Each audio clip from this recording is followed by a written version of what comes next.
Kimi, umarangkada ang pagiging fangirling ng Blackpink. Parang classmate lang si Jisoo.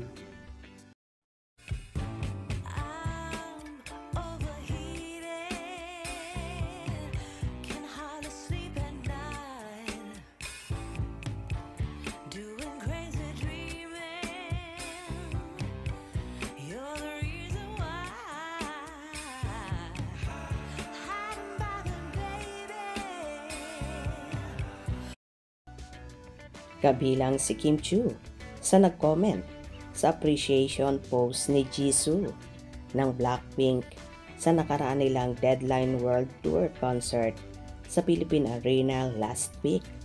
Post kasi ni Jisoo na may translation ng Tagalog na Pilipinas.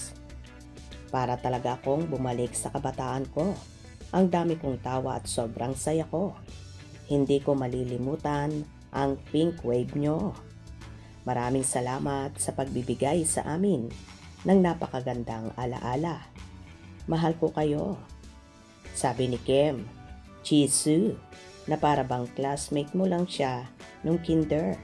Ngayon, malaki na siya. Congrats, Jisoo.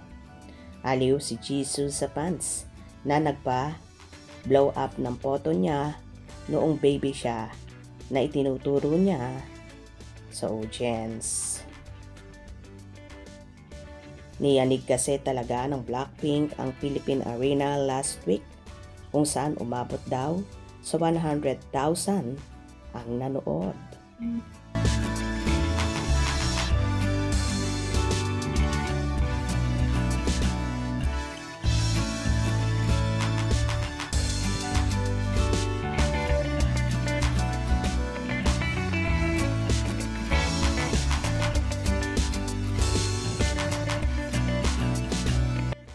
Kaloka talaga itong si Kimi at umarangkada ang pagiging fangirling ng Blackpink. Na akala mo nga ay kaklase lang si Jisoo.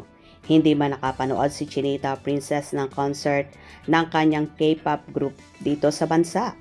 Happy pa rin naman siya at naging successful ang grand opening ng kanyang business sa Cebu, ang House of Little Bunny, kung saan nagkaroon pa nga ng patribute sa isa sa member ng Blackpink, si Jennie.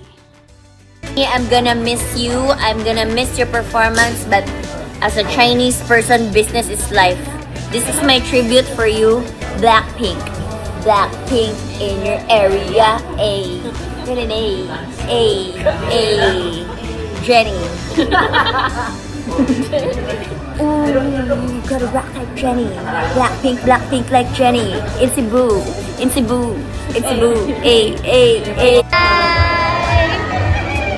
so much.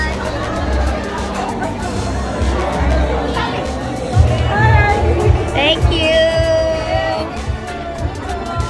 Thank you so much, everybody.